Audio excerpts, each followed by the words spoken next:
les gens construisent en hauteur.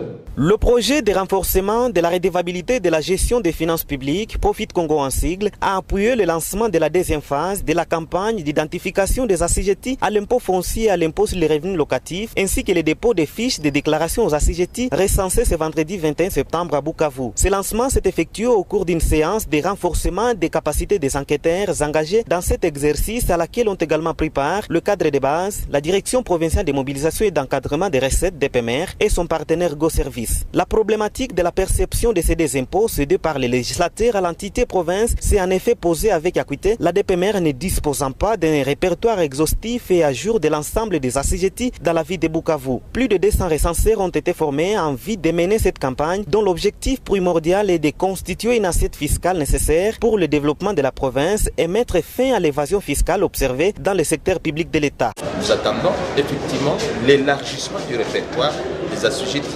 Nous devons arriver à procurer à notre province des répertoires exhaustifs des assujettis, ce qui lui permettrait de faire de bonnes projections des recettes.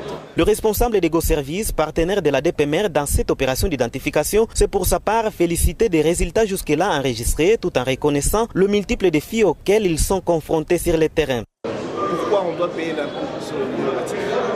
Pourquoi on doit payer les impôts fonciers? Quand doit-on payer les impôts sur le revenu locatif? Auprès de qui doit-on payer ces impôts?